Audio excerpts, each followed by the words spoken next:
You ended up winning the Intercontinental title as Godfather. So you won a title. Did that mean something to you that you were winning the belt? Was it another day at the office? How did you feel about it? No, it meant a lot to have, that they had faith in you to put a belt on you. But they took the belt off me quick because the belt didn't mean anything. The belt was just something the girls, I had the girls. I mean, nobody even cared about that belt. They're looking at them girls. And so they said, we're going to take it off. And that's unfortunately what happened with that Owen Hart situation. But yeah.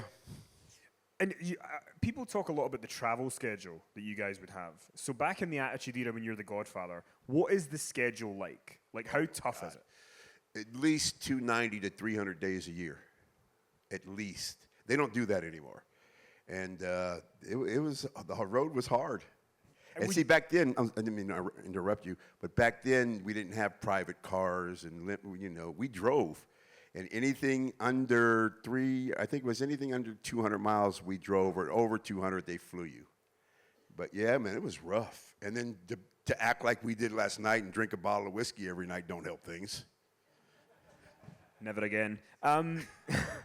But I mean, so was it a case of would you do a big stint and then get a week off or 4 days off, or would it be just like you get the odd day here and there off? You come home, TV was Monday and Tuesday. You get home on Wednesday, and then I would have to leave Thursday because I lived on the West Coast and most of the stuff started on the East Coast. So they had to fly me in either Thursday night where I'd get there Friday morning. So I usually had 1 day, a day and a half off. Then right back to work. And then sometimes I would stay on the road because I'm like, dude, I'm not going to fly home to go to bed and get back on a plane. And, so they would find personal appearances and stuff for you. But, man, you worked your ass off. And how did you cope with it? Like, cannabis, you've said, was a big thing for you because a lot of wrestlers, obviously, there was a lot of vices and a lot of wrestlers aren't here anymore. How did you cope with that schedule? Well, I didn't smoke cannabis till the first time I was 27 years old as Papa Shango. I'm taking Vicodins, Ivory Prop, Vicodins, Placidils, Percocets, Halcyons. I'm taking Vicaprofen. I'm taking these stuff like it's vitamins, Somas. And that was the thing back then. And you're taking 4 Vicodins and 3 Somas, and it's just crazy. Well, Undertaker was filming a movie called Suburban Commando. And I went home for a while because my head wasn't right. I was going through a real bad divorce as Papa Shango. And he's like, him and Vince called me into the office, and they're like, it's time for you to go home because I'm literally getting in fights, real fights, every night in the bar because this girl is just taking me to the ringer, and I'd turn off the credit card, and she'd put them back on and buy her mom a car and stuff like that. It was crazy. And so just bad time.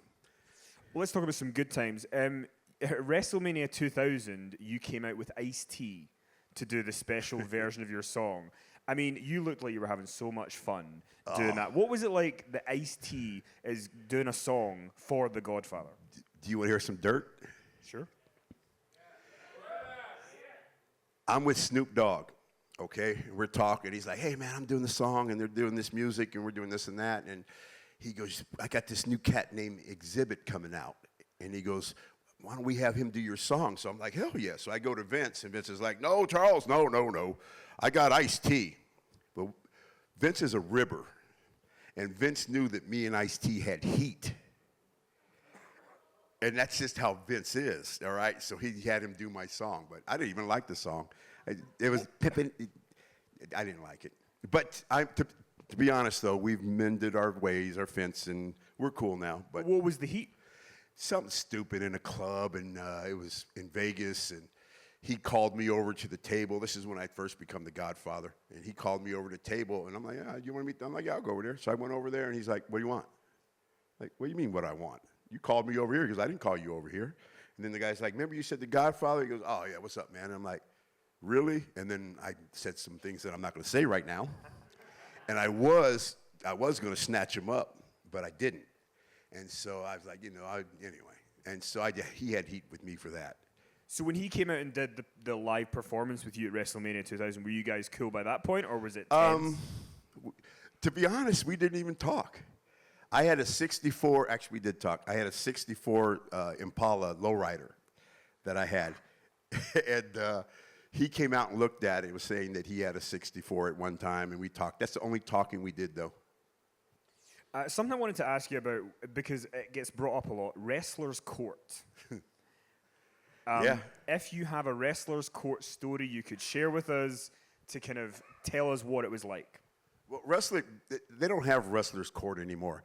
What it was if you had a beef, if me and you had a beef, instead of going in the ring and me doing something to you or you doing something to me, you took him to court.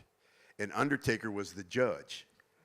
Okay, at first I was the bailiff, but I got tired of being the bailiff, and then Bradshaw took it over because you have to enforce stuff.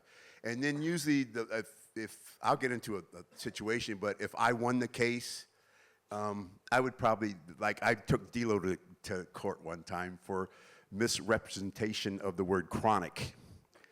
D'Lo lives in Chicago, right? We're in Chicago. He's like, hey, Big Bear, don't worry, Bear. When you're in Chicago, I got you covered. I got my homeboys out there. They got the fire. It's going to put you. I'm like, okay, cool, man, cool.